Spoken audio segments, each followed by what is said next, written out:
Assalamualaikum warahmatullahi wabarakatuh. Selamat siang semuanya. Eh, kita belum nyapa ini tadi Om Kafi. Teman-teman yang udah datang paling jauh dari sini dari mana ya? Jauh. Katanya ada yang dari Medan. Iya. Om Philip ya dari Medan katanya. Tepuk tangan dulu. Ini jauh-jauh datang dari Medan ke Kopi Darat Bullion Spot pertama. Ini kita appreciate banget dan yang paling dekat tentunya dari Cirebon ya. Banyak juga yang dari Cirebon kayaknya. Banyak. Kalau saya kebetulan dari Jakarta. Oke. Sebenarnya ini saya diundang sama Om Kafi ya untuk memberikan sedikit sharing session. Di sini posisi saya bukan sebagai yang lebih expert atau ahli gitu. Saya yakin di antara Bapak dan Ibu juga banyak yang lebih ahli mengenai perencanaan keuangan dari saya.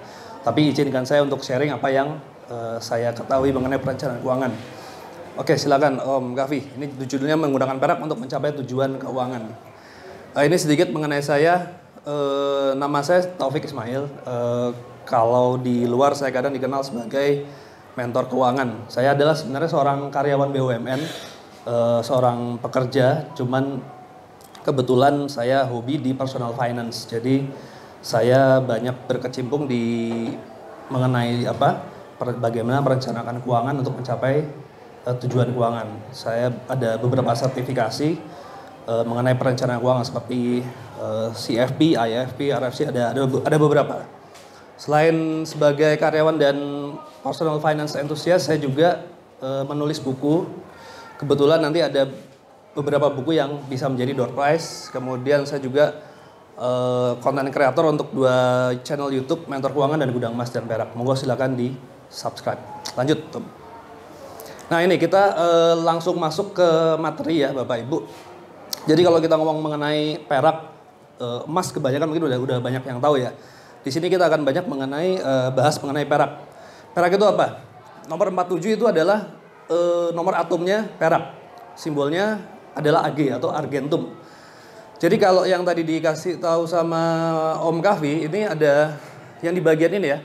44 ruthenium, rhodium, palladium, argentum. Lalu di bawahnya 76 itu osmium, iridium, platinum, dan au. Au itu aurum atau emas. Itu adalah jenis-jenis logam mulia. Dan perak hanya salah satu jenis dari 8 logam mulia yang ada di dunia saat ini. Lanjut. Nah, karakteristik perak itu apa?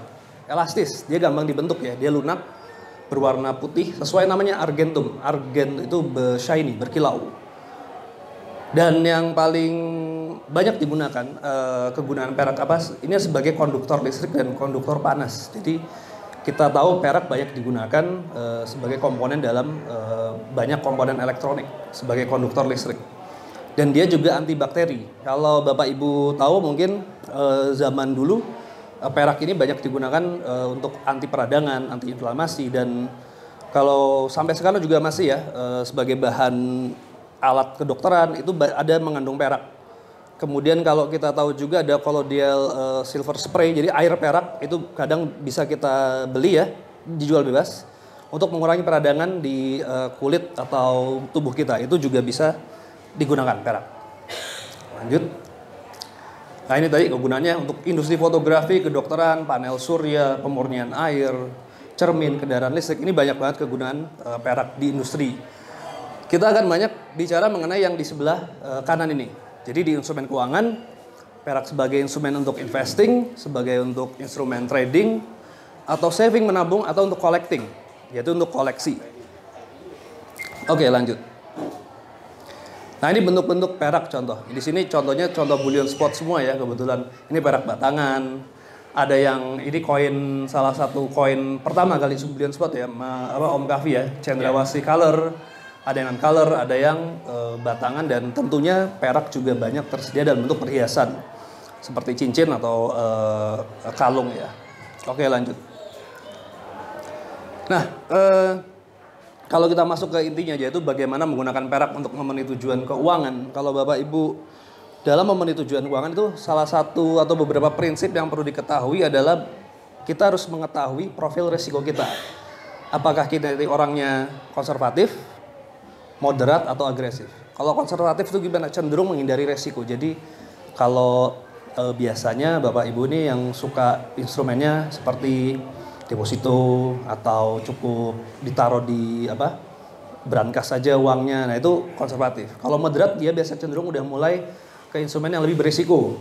Seperti mungkin reksadana ya. Kalau dia agresif dia udah mulai melangkah lagi yang lebih berisiko. Saham, tanah atau bisnis ya. Ini semua orang berbeda-beda. Saya profil risikonya berbeda. Mas Alif ya, Mas Alif juga profil risikonya berbeda. Mas Rahman berbeda. Mas Yanca juga berbeda. Jadi kalau kita sering ditanya bagusan mana sih invest di perak atau di saham gitu misalnya, tergantung jawabannya. Orangnya seperti apa dulu. Kalau Bapak cenderung agresif, di saham lebih bagus. Kalau di perak nanti nggak sabar nunggunya. Atau ditaruh di tabungan bakal nggak sabar. Lalu karakteristik instrumen. Di sini kita perlu pelajari risk and reward-nya ya Bapak Ibu. Risk and reward itu apa? Risk-nya adalah seberapa dalam mungkin dia bisa turun nilainya. Reward-nya apa? Return-nya seberapa tinggi dia bisa naik. Jadi prinsip high risk high return itu masih digunakan sampai saat ini. Kalau Bapak Ibu menemui produk keuangan ya atau instrumen keuangan yang menawarkan return atau reward dengan yang sangat fantastis, patokannya apa? Biasanya di atas bunga bank. Bunga bank itu sekarang tabungan itu sekitar 2%, 3%, bahkan ada yang sampai 1% per tahun.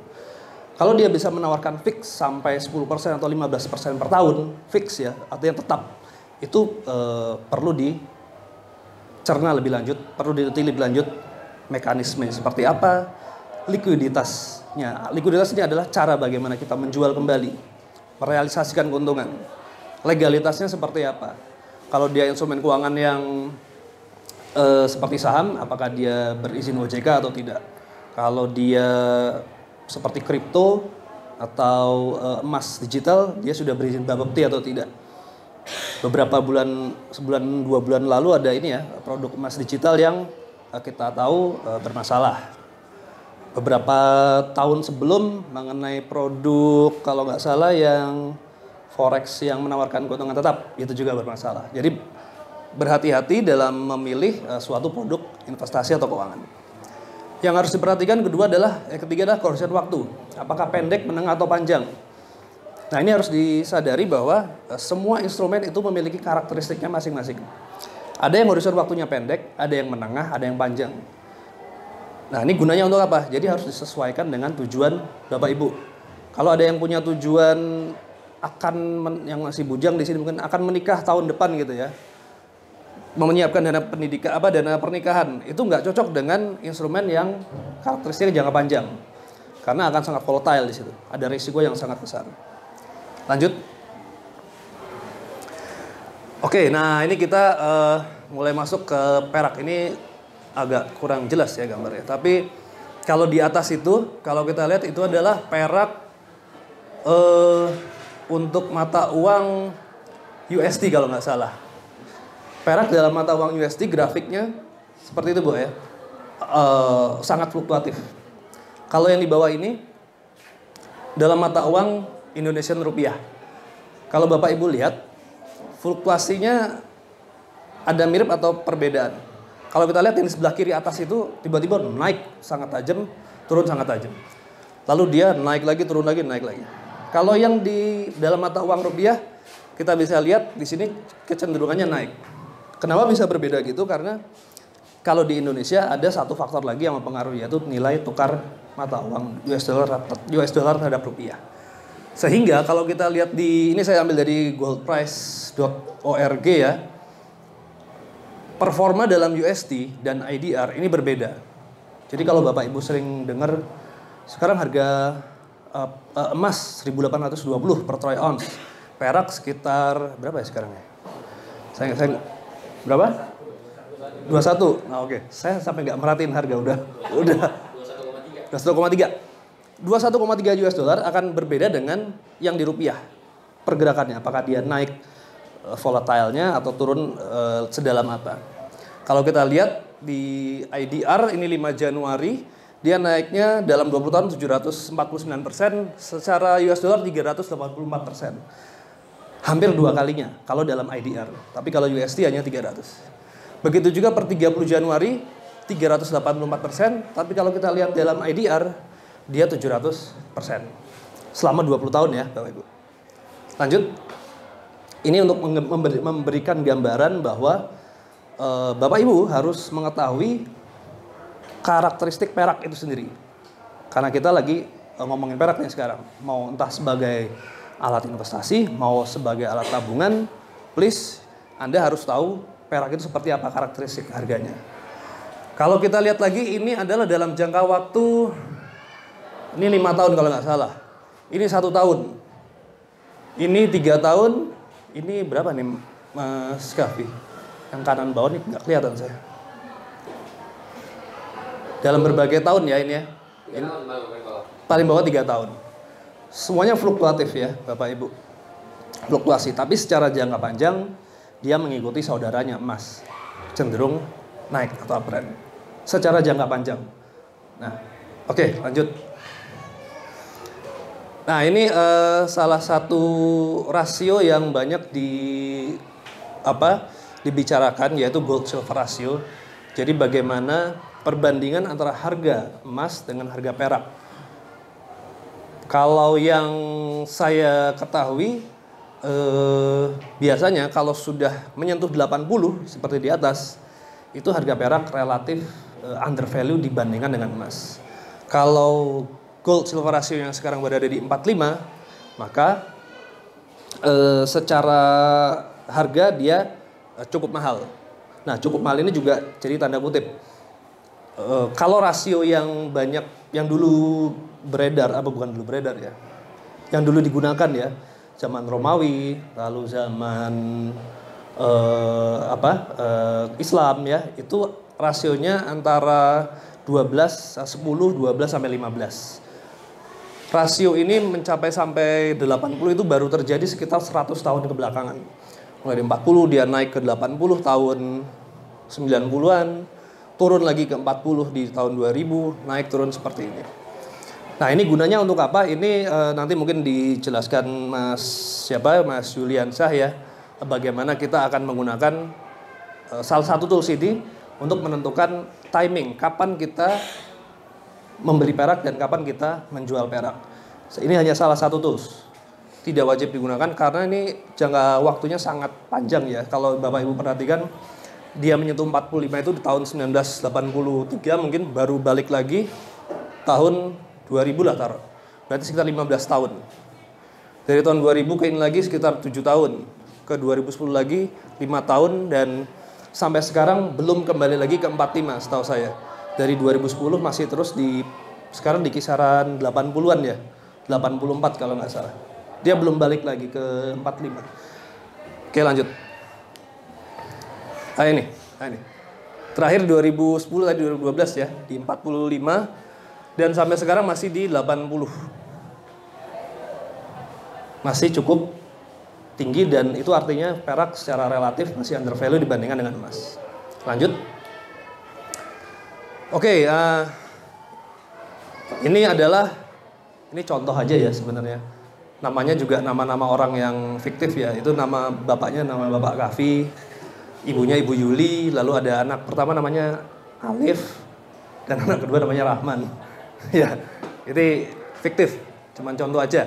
Jadi ini bagaimana kita menggunakan perak atau logam mulia ya. Mau dipakai buat perak, pakai perak boleh, pakai emas juga boleh.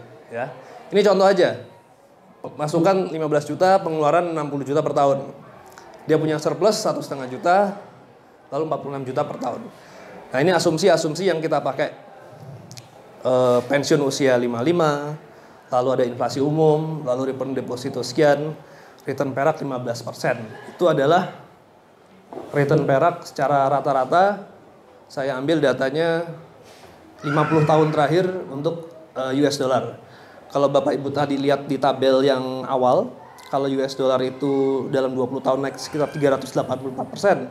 Kalau di IDR bisa sampai 700, maka kemungkinan kalau peraknya USD-nya 15%, maka kalau kita IDR kan returnnya bisa mencapai 19 sampai 20%. Kurang lebih. Apakah akan sama seperti itu terus? Tidak dijamin, ya. Oke, lanjut. Jadi bagaimana kita menggunakan ini? Jadi pertama kita harus tahu targetnya, tujuannya, ya. Di sini saya sampaikan beberapa tujuan pendidikan, lalu untuk umum, umroh, dana pensiun. Nilainya sebesar ini ya, 150 juta, lalu 120 juta untuk umroh, lalu untuk dana pensiun sekitar 2 miliar rupiah. Lanjut. Nah, bagaimana menerapkannya? Langsung kita bagi ke dalam gramasi perak atau gramasi emas kalau mau. Langsung dibagi. 150 juta dibagi dengan asumsi buyback-nya, maka ketemulah 12.000 gram perak untuk kuliahnya Mas Alif. Kuliahnya Mas Rahman juga sama 12.000 gram. Selanjutnya sama 9.600, 157 gram. Dalam gramasi artinya ini 157 kg perak untuk pensiun. Ini akan digunakan pada saat nanti keluarga ini memasuki masa pensiun tahun 2037 nanti.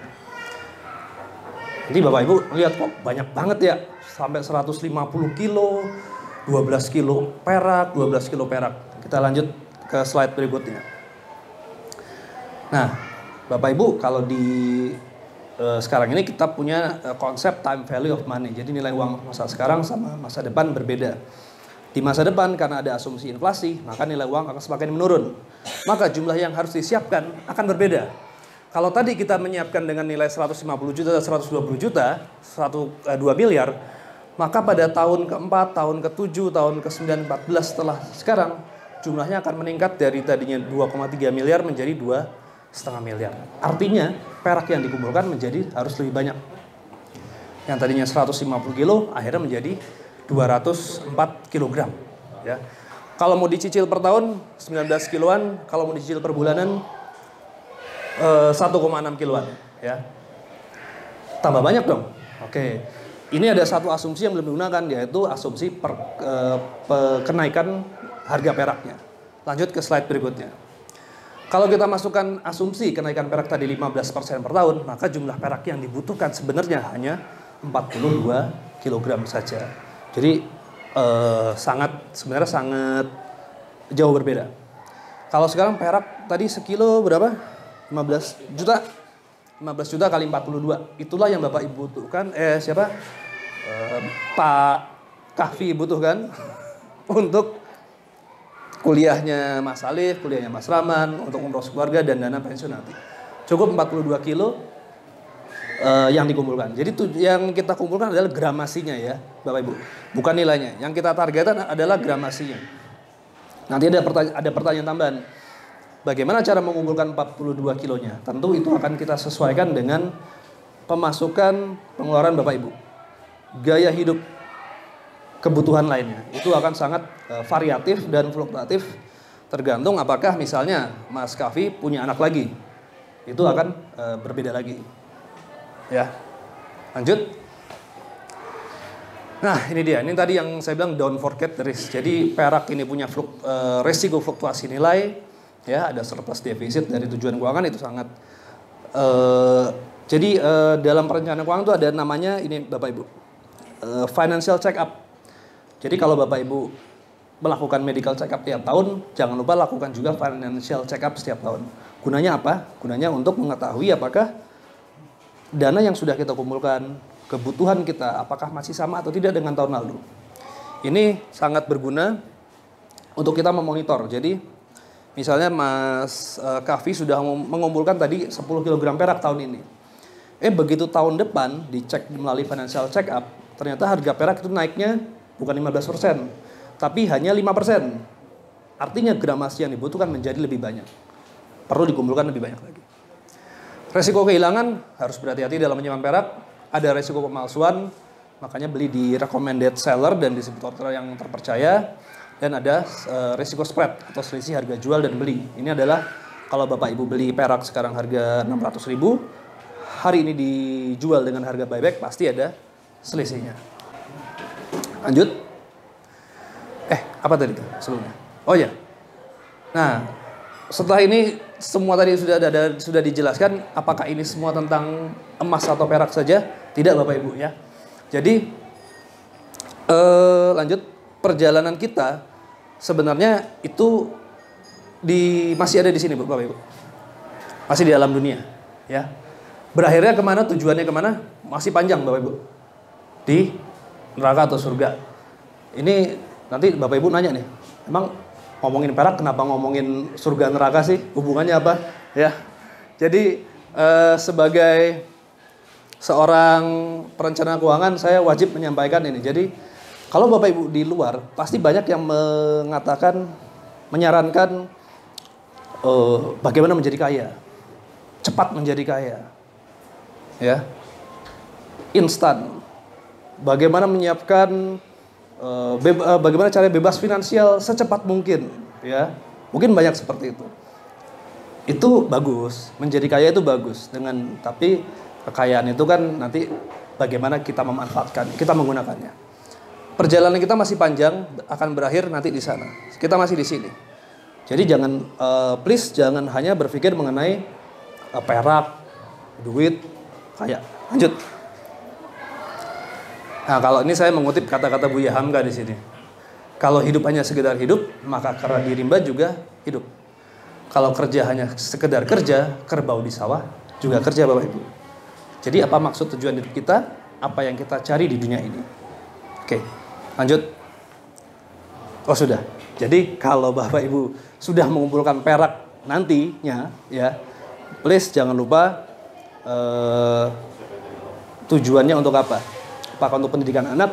Kalau untuk pendidikan anak, yang seperti apa pendidikannya? Kalau untuk dana pensiun nanti, pensiun itu mau ngapain? Jadi sebenarnya adalah dengan perak itu apa yang bisa kita gunakan? Sebermanfaat apakah perak yang kita kumpulkan? Itu aja dari saya, terima kasih banyak. Hah? Pertanyaan? Oh langsung, boleh silakan. Kalau ada yang mau nanya. Kalau ada yang mau bertanya, langsung. tentang materi yang barusan atau yang apa?